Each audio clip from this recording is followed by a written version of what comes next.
Delirios científicos radiofónicos. Alimento para mentes inquietas en estéreo.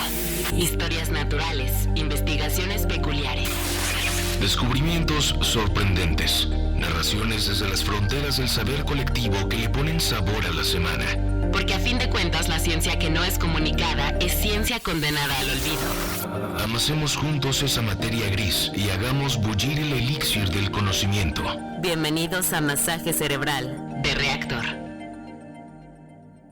Les damos las buenas tardes, hermanas y hermanos allá afuera. Sientan la dicha, la gloria, la inmensidad de abrazar esta vida singular. Aquí en el Masaje Cerebral, su programa quincenal de inspiración y salvación a través de la naturaleza por Reactor. Un templo en el que nuestras escrituras sagradas reposan en la ciencia y en el que nuestra única fe es la indagación racional y el pensamiento crítico. De la mano aquí, desde el púlpito, digamos, de la academia, yo soy Andrés Cota Iriart, en representación de la Sociedad de Científicos Anónimos, y me acompaña, como es costumbre, el ilustre monaguillo Claudio Martínez, y estamos por arrancar nuestra tercera temporada del Masaje Cerebral, una temporada en la que nos vamos a estar sumergiendo en las profundidades tanto del planeta como del espacio, como de nosotros mismos. Claudio, ¿cómo has estado? Un gusto volver aquí a la maquinaria del masaje cerebral. Mi querido Jota, qué gusto volver a escuchar tus presentaciones, siempre tan llenas de sorpresas. Uno nunca sabe qué esperar. ¿Ustedes creen allá afuera que yo tengo a la mano el guión? No, Cota aquí cuando le toca presentar se va por la libre y a mí también me agarra en curva. Entonces hoy me tocó ser monaguillo, pero con el placer de siempre. Pero es un monaguillo en pos del conocimiento, ¿no? Un monaguillo en pos es lo contrario del dogma. Recuerden que la ciencia, si acaso, pues es una serie de paradigmas que se van revolucionando, ¿no? Con el tiempo, conforme se va aumentando nuestro entendimiento, que siempre va a ser modesto, ¿no? Siempre lo hemos dicho muchas veces aquí, mientras más escarbas en un tema, pues más te das cuenta de lo mucho que no sabes de ese tema. Comprender las cosas significa percatarte de lo poco que conoces, y en ese tenor me parece muy pertinente arrancar esta tercera temporada con una exploración de uno de los lugares que menos conocemos de este planeta, ¿no? Antes que eso, pues establezcamos la falacia del nombre que le hemos dado al planeta, que llamamos Tierra, ¿no? Lo mal llamamos Tierra, exacto, cuando en realidad se debería llamar mar. Ese mundo acuático de Kevin Costner, ¿te acuerdas de esa película fallida, ¿no? Claro, World? Pésima. Es bastante más apegada a la realidad de lo que impera en este lugar que vivimos, que muchas veces le llamamos nuestro planeta, pero pues no, ni es nuestro y estamos aquí de visita temporal. Pero solo para tomar un poco de perspectiva, piensen que el 71% del globo terráqueo, que llamamos terráqueo, está cubierto por agua, ¿no? 71%, 3/4 partes de este planetoide están cubiertas por agua. Y la inmensa mayoría de esa agua es agua salada. Son los mares, los océanos, el mar, los océanos. Ahora bien, casi toda esa agua, piensen en esta gran capa de agua, en realidad es agua oscura. El sol, si acaso ilumina pues la circunferencia, ¿no?, esférica de los primeros cientos de metros de profundidad de esta gran capa de agua. Nada más aquí voy a violar uno de nuestras costumbres y te voy a hacer una pregunta antes de tiempo, Claudio, allá afuera. A ver. ¿Cuál dirían que es la profundidad media del mar, del océano? La profundidad media de esta gran capa de agua. Ajá. A ver, tú dijiste que solo unos cientos de metros están iluminados.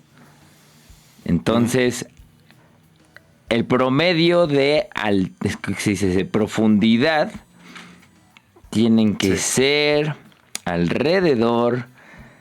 A ver, voy a hacer una cosa aquí. Espérame. Nuestras montañas más altas están por el orden de los ¿cuántos mil metros? ¿8,000? Arriba de los 8,000. Okay. Sí, los 7 picos más altos arriba de los 8,000. Vamos a suponer que entonces hacia abajo sea algo equivalente. ¿no? Ok. Para sacar un promedio. Entonces yo digo que la Mira. profundidad media pueden ser 4 kilómetros. Es correcto, ¿Neta? señores y señoras. Por eso Claudio Martínez, ¿no? Está demostrando ser un gran monaguillo de la racionalidad, ¿no?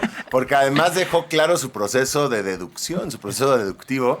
Me gustó mucho, Claudio. Sí, es como calcular cuál sería el ecuador altitudinal, ¿no? O sea, Exacto. cuál es la división. Exacto, muy bien. 4 kilómetros de profundidad, en efecto. Un Vaya, poquito hasta menos, que le ¿no? pego a una. Me encanta.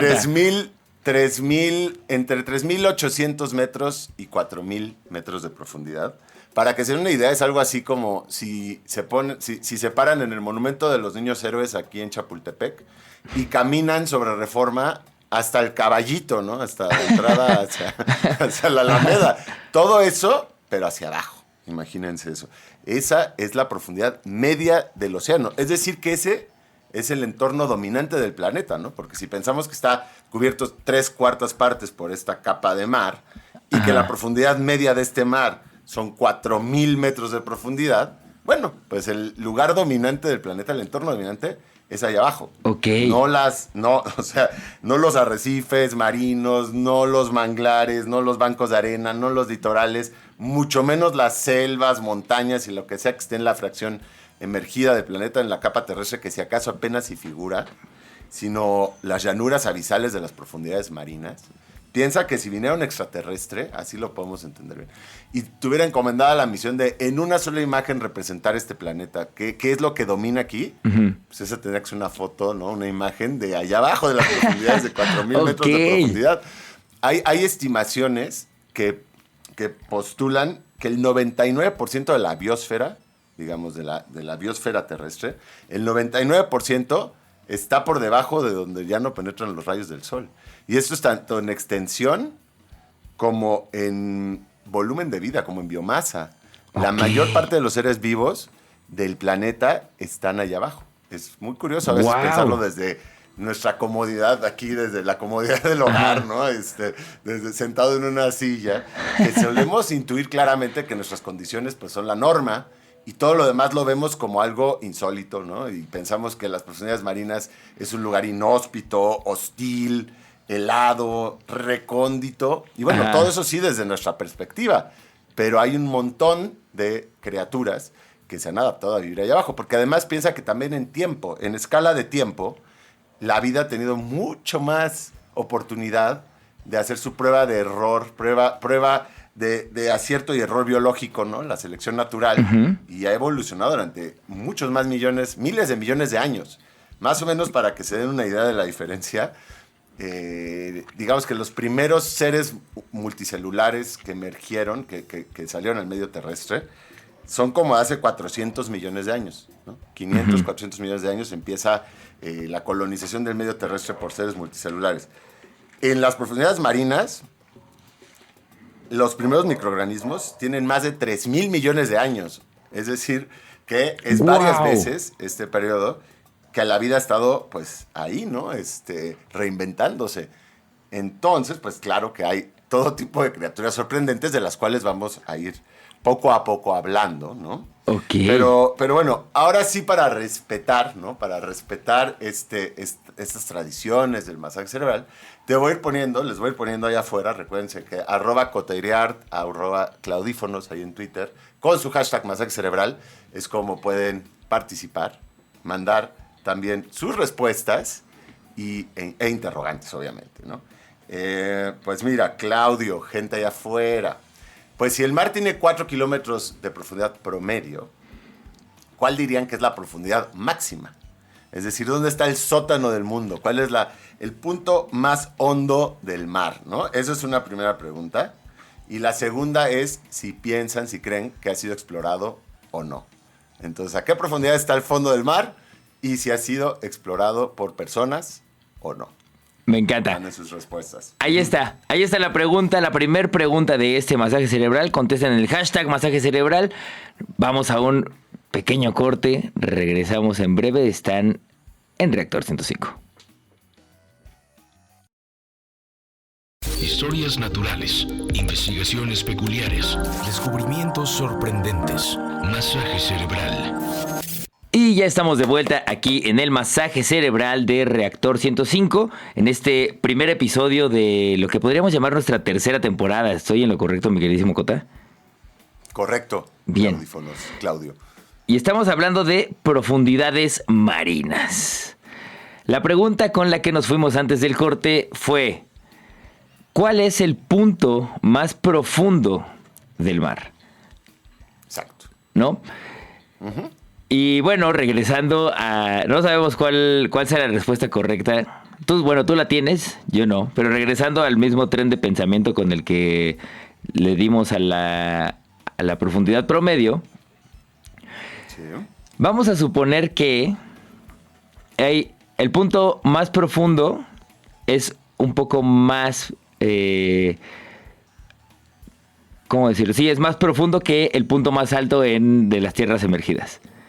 Entonces, si acá estamos en el orden de los 8,000 metros por encima del nivel del mar, yo digo que estamos en el orden de los 10,000 metros debajo del mar. Claudio Martínez, no sé qué hiciste en este descanso que tuvimos de masaje cerebral, pero evidentemente síguele por ahí, porque estás más atinado que nunca. ¿Qué cosa? El proceso deductivo, si estás tomando espirulina, ¿no?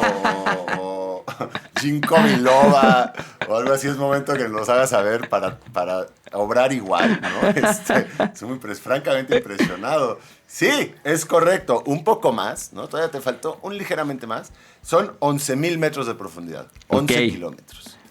Bueno, 10,980 y pico, ¿no? Ajá. Como vamos ahorita a ir dilucidando, ha sido una pelea un poco exactamente cuál es el fondo del mar.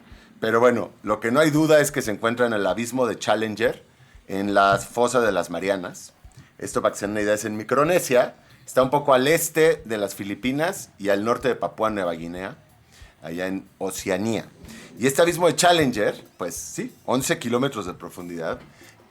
Tuviste ahí unas buenas deducciones. Por ejemplo, sí, en efecto, cabría en este abismo poner el Everest. El Everest, acuérdense que es el punto más alto del planeta y mide 8,848 metros. Tú puedes meter el Everest en este ¿Abismo? Digamos, abismo marino, y colocarle encima los dos edificios más grandes que existen, que para que sepan es el Burj Khalifa ahí en Dubái, que mide 830 kilómetros, lo cual es una locura por sí misma, un edificio casi de 1 kilómetro.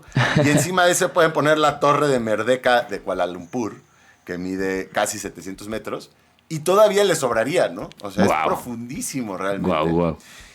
Pero como los humanos no conocemos límites a nuestra ansiedad por recorrerlo todo, ¿no? Esta diáspora que hemos hecho desde hace 300,000 años, pues sí, nos ha llevado a ver el sótano del planeta en persona. Fíjate que la primera vez que se visitó, y eso fue de manera muy rápida, casi que tocaron fondo y subieron, fue en 1960. Ah, Y ok. fue un museo militar, ¿no? Un museo plenamente militar, en el cual iban Jacques Piccard y Don Walsh a bordo de este submarino. Y bajaron, midieron y para afuera, ¿no? Como, imagínate que para llegar ahí, pues son varias horas de descenso y varias horas de subida. Estás realmente muy lejos, ¿no? Y luego tuvieron que pasar 50 años para que alguien dijera, vamos a ir más en forma, en una exploración, digamos, de carácter más científico, ¿no? No solo una cosa técnica, sino aportar y filmar. Y por ahí les estoy dando las pistas Wow. a quién fue este personaje, que en el 2012 se puso la misión, o bueno, ya se la había puesto antes, pero en el 2012 la hizo pública, de ser el primer humano que iba a bajar al fondo del mar y estar ahí unas horas, ¿no? Y hacer todo tipo de mediciones, experimentos. Pues James Cameron, al que quizá recuerden por películas como Terminator, Avatar, bueno, tiene un montón, Titanic, ¿no? Muchos éxitos de taquilla. Pues para lo que usa su gran riqueza, este hombre, que a mí me parece admirable, hacer películas que son ultra éxitos de taquilla y luego usar ese dinero para la exploración, me parece increíble, ¿no? Y entonces él es un gran explorador y es un gran submarinista y le interesa mucho filmar también allá abajo. Tiene un documental del Titanic. Y entonces esta misión que se llamaba el Deep Sea Challenger, su submarino, que construyeron en secreto para que nadie le fuera a ganar eso, ya sabes cómo... Ok. Y lo construyeron en Australia en secreto, con apoyo de National Geographic y de Rolex y de un montón de empresas grandes. Y les llevó 3 años desarrollar la tecnología necesaria para poder hacer este sumergible que parece como un torpedo así recostado, es alargado. Y en la parte inferior va es esférico. El lugar donde va el piloto, James Cameron, es una esfera donde él va con las piernas cruzadas. Y por supuesto que no puedes ir al baño, ¿no? O sea, es una inversión de 8 o 10 horas en que tienes que estar... No cabes, porque claro, todo allá abajo, imagínense la presión que hay allá abajo. Entonces tienes que... Pues es como una nave espacial, pero para meterte al agua. Y en efecto, bajó en el 2012 y estuvo quería estar 6 horas ahí. Pero hubo un pequeño desperfecto, porque pues imagínense si al conectar la tele con el DVD y el cable tienes problemas de transmisión, imagínense un submarino de esa categoría, ¿no? Y hubo un problema y entonces tuvo que salir solo después de 3 horas. Y te digo, salir significa, bueno, un desperfecto, ok, empiezo a subir y van a ser 2 horas y media de subida. Hijo, ¿no? No, eso sí es tensión absoluta. Y mira, y por muchos años se quedó ese hito como un gran logro de la exploración y ya James Cameron era pues el monarca de las profundidades marinas. Además tiene un bonito documental al respecto que está por ahí en redes, lo pueden buscar, del Deep Sea Challenger. Pero hace unos años, en el 2018, la cuestión cambió rotundamente porque se apareció en el panorama este personaje llamado Víctor Vescovo. O en realidad ya existía en el panorama, pero se empezó a dedicar Víctor Vescovo a la exploración submarina. Y tiene su submarino se llama el Limiting Factor. Y desde el 2018 empezó a bajar al fondo del mar y ha bajado 8 veces ahí al abismo de Challenger, catalogando pues muchas horas. Gracias a este submarino han bajado más personas, pero son poquitas. En total, al fondo del planeta han bajado 13 personas, ¿no? 13 personas. Víctor Vescovo tiene otro hito interesante, que es que en 2010 escaló el Everest. Entonces, es el único ser humano que ha estado en el techo del mundo y también en el fondo del planeta.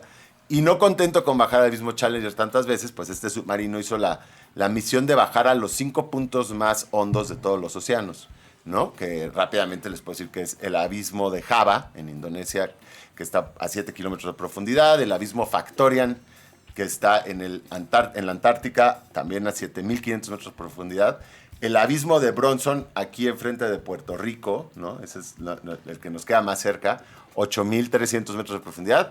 Y el abismo Molloy en el Ártico, que son 5.500 metros. Bueno, él bajó ya todos esos puntos y también subió al Everest, ¿no? Ahora, aquí nada más antes de irnos al corte, hay una reflexión que me parece interesante, ¿no?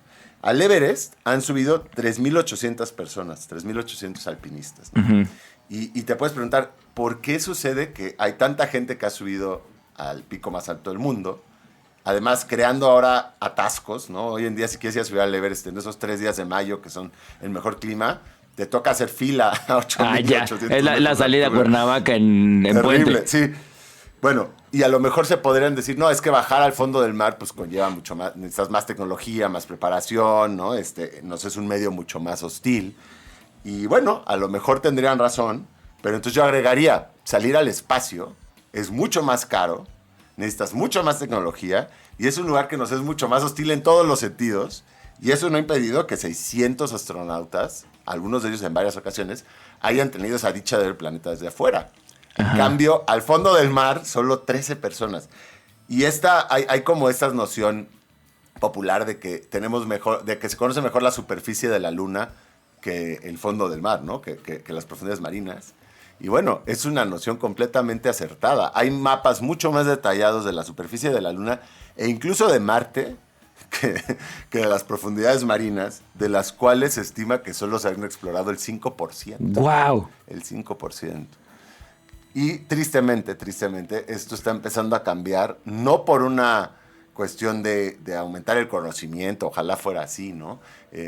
Sino por una cuestión de minería, de la minería de aguas profundas, que ahí viene con todo, porque no contentos con acabar con los recursos naturales, como le llamamos a los elementos de la naturaleza de la superficie, pues ahora estamos viendo hacia los fondos marinos y hacia fuera del planeta, ¿no? Ahí está Elon Musk minería de asteroides. Pero bueno, si quieren, ahora que volvamos, ya nos adentramos bien en las criaturas que viven allá abajo, ¿no? Que la verdad es que sorprenden mucho lo que merodea ahí en las profundidades. Me late, perfecto. Pues ahí está. La única justificación de que exista Avatar es que se pudo hacer esa exploración hacia el abismo de Challenger. Lamentamos Avatar, pero no lamentamos la exploración. Ahí viene la 2, ¿eh? Sí, Además, no. ahí viene Avatar Bueno, 2 pues nada más en para que sigan saliendo submarinos, pero... Bueno, vamos a nuestro corte. Están escuchando el masaje cerebral. Esto es Reactor 105. Ciencia que no es comunicada es ciencia condenada al olvido. Esto es Masaje Cerebral. Les damos la bienvenida a este segundo bloque del primer episodio de la tercera temporada, ¿no? Ahí está 2, 3, 1. Ahí están todos los números del masaje cerebral aquí en Reactor, en el que estamos explorando las profundidades marinas, o lo poco que se conoce de las profundidades marinas, y que habíamos dicho, ¿no? Nos quedamos aquí para recapitular, o por si acaban de llegar, que allá abajo, en las profundidades marinas, está el 99% de la biosfera, está la mayor parte del planeta, y conocemos, si acaso, el 5%, ¿no? de estas llanuras abisales. Pero con ese 5% ya basta para muchas cosas sorprendentes. Fíjate tú, Claudio, ustedes que están allá afuera, que en estas profundidades marinas pues está, por ejemplo, la cordillera más extensa del mundo, que cruza el planeta de sur a norte, y es pues tal cual como lo entendemos en la superficie, una cordillera de montañas escarpadas, que van cambiando pues el tipo de vida que sobrevive en ellas.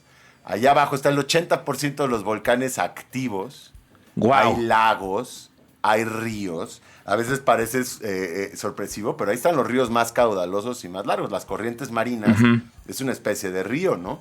Y hay lagos porque cambian las salinidades, entonces se queda a veces capturada una masa de agua, digamos, menos salobre, que por densidad pues se queda como un lago, ¿no? Qué loquera. Hay un montón de cosas. Hay muchos ecosistemas completamente independientes de la luz solar y otros que sí interactúan con la superficie. Piensen en las ventilas hidrotermales, no sé si alguna vez han oído ese término. No. Que son estas zonas que aparecen o que se desarrollan, son ecosistemas que se desarrollan como en el borde de las ventilas por donde sale el calor del magma que se está produciendo ahí. Acuérdense que la corteza terrestre se produce en las zonas de subducción allá abajo, ¿no? En el mar, y hay como, pues literalmente fisuras perpetuamente abiertas de magma que están generando corteza. Ahí se está generando pues, toda esta corteza. Y entonces estos ecosistemas se forman alrededor de las grietas y chimeneas en este lecho marino y están asociadas a los volcanes activos por los cuales se libera la presión del magma en forma de agua hirviente, ¿no? O muy hirviente. Imagínense que es a 400 grados centígrados, o sea, es mucho más que hirviente. Y este calor cataliza un florecimiento de este rico bioma que está basado, en vez de en la fotosíntesis, como sucede aquí en la superficie, en la quimiosíntesis. Hay bacterias, que son la base de la cadena alimenticia aquí, que utilizan este calor y hacen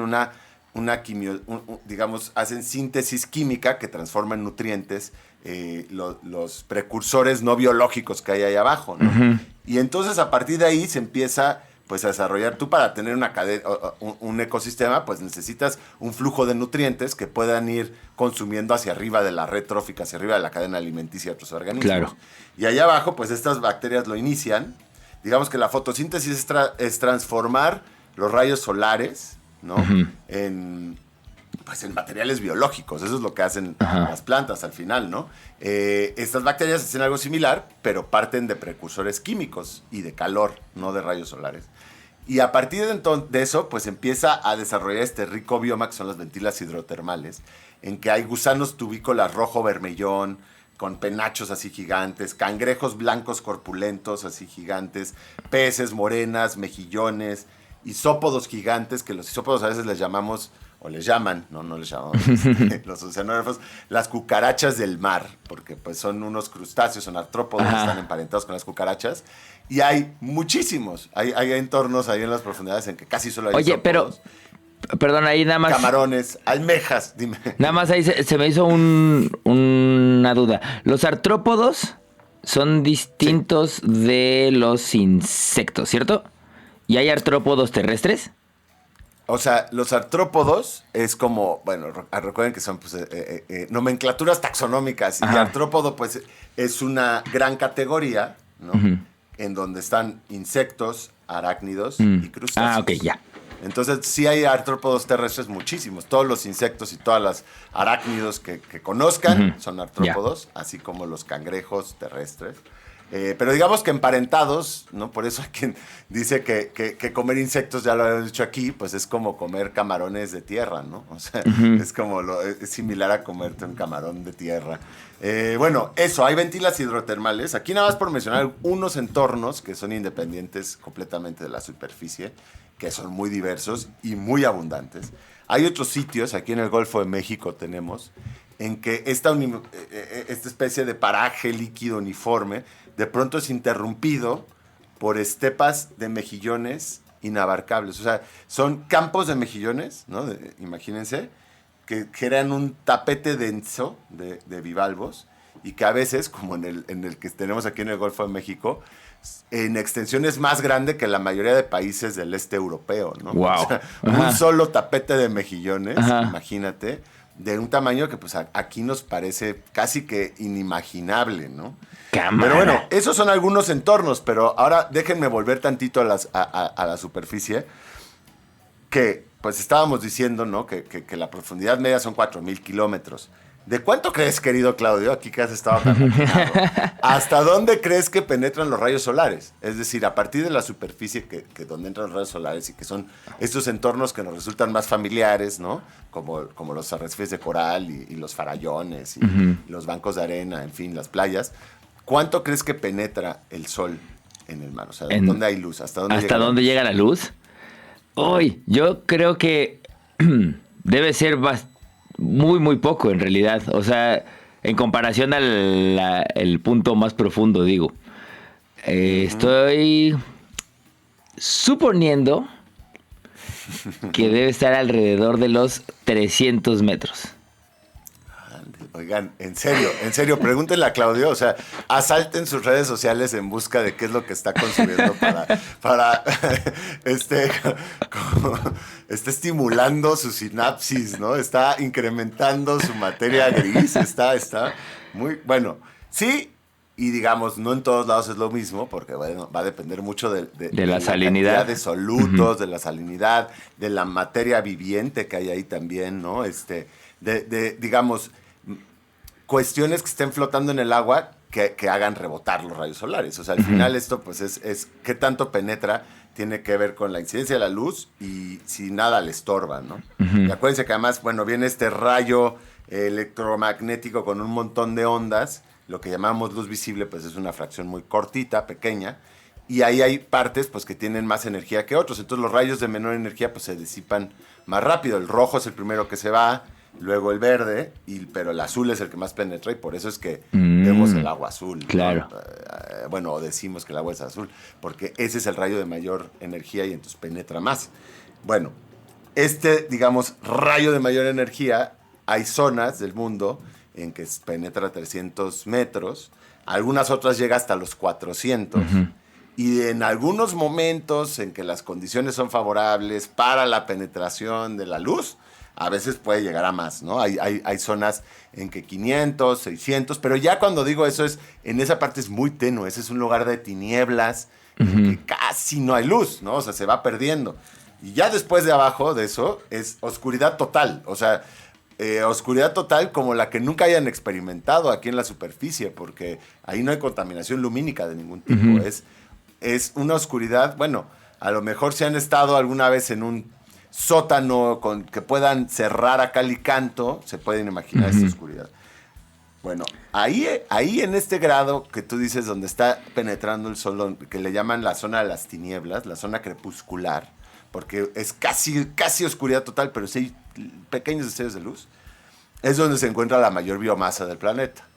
Y no solo es la mayor biomasa, o sea, cuando digo esto es donde está la mayor cantidad de seres vivos del planeta, es ahí, que están todo el tiempo cambiando y escondiéndose hacia la profundidad y subiendo en la noche a la superficie a beneficiarse pues del plancton y de un montón de cosas que se producen acá afuera. Y entonces generan la migración más multitudinaria de la que se tenga registro en este planeta. Y sucede todos los días. Es un éxodo que va y viene por la columna de agua. Imagínense como una corriente, una marea viviente de cientos de metros de espesor de seres vivos, millares de habitantes de la zona crepuscular, Wow. que suben y bajan, emergiendo de las profundidades en busca de alimento, ¿no? Y se hace una cadena alimenticia durante la misma migración. Es una locura. Y entre estos seres migrantes están los vertebrados más numerosos del planeta, que son unos pececillos, de los cuales les voy a contar en un ratito. Estaba viendo qué pregunta te echábamos. Pero has estado muy atinado. Es más, ese va a ser tu premio. Ya has contestado mucho. Entonces, ahora que volvamos, más bien, esta es una pregunta para quien esté allá afuera, si saben cuáles son estos vertebrados terrestres más numerosos, o si se les ocurre una cifra de cuánto puede llegar a ser su población. Pues ahí estamos en @coterear, @claudífonos, con hashtag masaje cerebral, por favor. Y vamos a ver qué tan atinados son, si están como Claudio, si también están consumiendo ginkgo biloba. En lo que vamos al corte voy a ir a comprar un boleto de lotería a ver si en una de esas también le pego. Regresamos en breve, estar en el masaje cerebral aquí en Reactor 105. Estás escuchando Masaje Cerebral de Reactor. Y estamos de vuelta en nuestro último bloque del masaje cerebral aquí en Reactor 105. Hoy, en nuestro primer episodio de esta tercera temporada en el que estamos hablando de profundidades marinas. Estamos ahorita en este pequeño espacio, bueno, no sé si es pequeño, en esta franja lumínica. En esta franja lumínica de las profundidades marinas, en la que está la mayor parte de la biomasa del planeta. Y Animal, ¿no? Estamos hablando de biomasa animal. Porque, sí, o sea, ya si las plantas en el medio terrestre, pues son una gran biomasa, aunque hemos hecho lo posible por convertir esa biomasa en cualquier cantidad de tonterías los humanos, ¿no? O sea, tumbamos las selvas para hacer cualquier cantidad de tonterías, energía eléctrica entre ellas. Pero bueno, biomasa animal, hay que especificar. Y que quedamos que es un movimiento constante, ¿no? Que es como, que es peor que meterse a Metro Pantitlán, ¿no? O sea, estás viendo ahí constantemente el movimiento entre especies. Y tal como sucede ese flujo migratorio de la Ciudad de México en la línea de metro, ¿no? Que es día con día, esto también, todos los días acontece la mayor migración de la que se tenga registro, solo que es de arriba hacia abajo, ¿no? No es de sur a norte, sino vienen de abajo, suben y pues ahí van. Y en estos están pues los vertebrados más numerosos del planeta, que son tantos, su población es tan densa y son tantos, que forman pues grupos, ¿no? De varios kilómetros de espesor a veces. El mismo pececito, es un pececito, se imaginarán. Se llaman los boca erizada, esto es boca erizada, y son pequeños, ¿no? Miden 2 centímetros, entre 2 y 7 centímetros. Tienen capacidades bien padres, como que son bioluminiscentes, generan luz propia. Qué chido. Tienen estos dientes de aguja gigantes que casi... Porque más las apariencias de los peces de las profundidades, pues a mí me fascinan. Son como de cuadro de no sé, como de William, como poema de William Blake, ¿no? Como, tienen así dientes todos picudos, y de hecho tienen dientes tan grandes que no pueden cerrar la boca, ¿no? Ajá. Les es posible cerrar la boca. Bueno, pues estos boca erizada, te digo que son tantos que durante mucho tiempo los sonares a veces pensaban que ese era el fondo. O sea, los sonares en la Segunda Guerra Mundial, que se empezaron a hacer estos sonares para ver si había submarinos o no enemigos, empezaron a mapear las profundidades y había lugares donde decían, bueno, el fondo está más cerquita de lo que pensábamos, pero bueno, aquí... Y en realidad no era el fondo, era esta gran masa de peces. ¡Guau! O sea, son tantos que pueden parecer a un radar como el fondo mismo del mar. Como un tapete bueno, de peces. Sí, solo que se mueven, ¿no? Y su población, bueno, pues no, es muy difícil cuantificarlo, ¿no? Está en el orden de los trillones o incluso cuatrillones. O ¡Cámara! sea, no son billones, no son... Y estamos hablando de cifras en español, ¿no? O sea, no son miles de millones, son millones de millones y a lo mejor más. Wow. En contraposición, podríamos pensar que el vertebrado terrestre más numeroso del mundo, que además ha sido obra humana, pues son los pollos, ¿no? Hoy en día tenemos 31 mil millones de pollos y creciendo esa población. Pero bueno, 31 mil millones de pollos, compárenlo al orden de los trillones. O sea, no... A veces nos cuesta imaginarlo, pero realmente este planeta, pues, en la superficie no cuenta, ¿no? O sea, debe haber ahí un negocio de alitas equivalente al de acá, ¿no? Pero con otra especie. Todavía no lo explotan, pero ya se está empezando a explotar, fíjate, el krill. Y el krill también, el krill que son unos camaroncitos, ¿no? Del Ártico, unos crustáceos. También tiene unas poblaciones, está calculada la población de krill como en el orden de los 500 trillones. Es gigante. Cámara. Y entonces ya se está empezando, lo consumimos los humanos, y no solo lo volvemos pienso para la ganadería. Y hay algo aquí que es muy raro, porque siempre los humanos pensamos en una cosa y luego estamos haciendo una peor, pero no nos damos cuenta de ello. Por ejemplo, cazamos a los cetáceos, a las ballenas, hasta casi extinguirlas, ¿no? En el siglo XIX, bueno, XVIII y XIX, porque con la grasa de ballena hacíamos la luz. Antes de la luz eléctrica, la mayor parte de la luz del planeta se hacía con grasa de ballena. Entonces, cazábamos estos gigantes de los mares para convertirlas en grasa de ballena. De ahí Moby Dick, ¿no? De eso iba Moby Dick. E iluminar nuestras noches. Y en algún punto, recientemente, en los años 60, 70, pues se llegó al consenso de no, a ver, hay que dejar de cazar ballenas, ¿no? O sea, ¿qué es esto? Pero casi extinguimos a las poblaciones y pues ahí van recuperándose o no. Depende contra qué las compares. Sí hay más que en el siglo XIX, pero siguen siendo poquitas las ballenas en un sentido. Pero hoy en día, ya están protegidas, ya solo hay 3 países que pescan ballenas, pero lo que empezamos a hacer es explotar el krill, que es la comida de las ballenas. Que la que puede. ¿Me entiendes? Entonces hay como un impacto ahí que a lo mejor va a terminar siendo peor. Pero no nos quedemos en lo triste, quedémonos con otras cosas fantásticas de las profundidades, que creo que nos van a abrir temas para programas subsecuentes. Y aquí hay un cambio de paradigma que es muy interesante. Así como el cambio de paradigma de pasar de pensar las profundidades marinas como un entorno vacío, ¿no? Como así se pensaba que era hace unas décadas, la verdad es que tampoco es completamente oscuro. O sea, es totalmente oscuro con respecto a los rayos solares. Pero en realidad los seres que habitan allá abajo de esta frontera de las tinieblas generan luz propia. Y no es una cosa que sea algunos cuantos, sino que mientras más se les estudia, pues más se va dando cuenta de algo extraordinario, que es que la bioluminiscencia, ¿no? Es decir, esta formidable posibilidad de irradiar luz biológica, más que una excentricidad, es la norma. ¡Wow! Edith Wilder, a quien les recomiendo que se busquen, la bióloga marina Edith Wilder, es una de las pioneras en el campo de la exploración profunda. Pueden ver sus charlas en TED, ahí las buscan, pongan Edith Wilder TED o pongan TED Profundidades Marinas, y tiene un par de charlas increíbles, ¿no? De cómo ha logrado no solo estudiar estos seres, sino filmarlos para que los demás podamos verlos. Bueno, ella estima que entre el 80 y el 90% de las criaturas subacuáticas de las profundidades generan luz. ¡Wow! O sea, todos. Y hay lo que se quieran imaginar, ¿no? Peces, anémonas, medusas, corales, estrellas, crustáceos que usan esta luz para defenderse o para atraer a sus parejas. Digamos que allá está cifrada la vida en destellos luminosos, ¿no? En estas centellas. Por ejemplo, hay camarones cuya tinta, escupen tinta bioluminiscente. Entonces imagínate que tú eres un calamar, ¿no? Tú eres un calamar, vas a ser un calamar. Y estás persiguiendo un camarón porque te lo vas a comer allá abajo y de pronto te echa una nube de luz, pues que te ciega. Claro. Imagínense que aquí, como no hay luz solar, cualquier destello pues es remarcable, y una nube de pronto que sale de la nada pues te deja completamente ciego. Pero hay otras cosas también más interesantes. Bueno, y así hay camarones y pulpos y calamares que sacan tinta biofluorescente, que me encanta. ¡Qué increíble! ¿No? Pero hay también como los que lo usan como señuelo.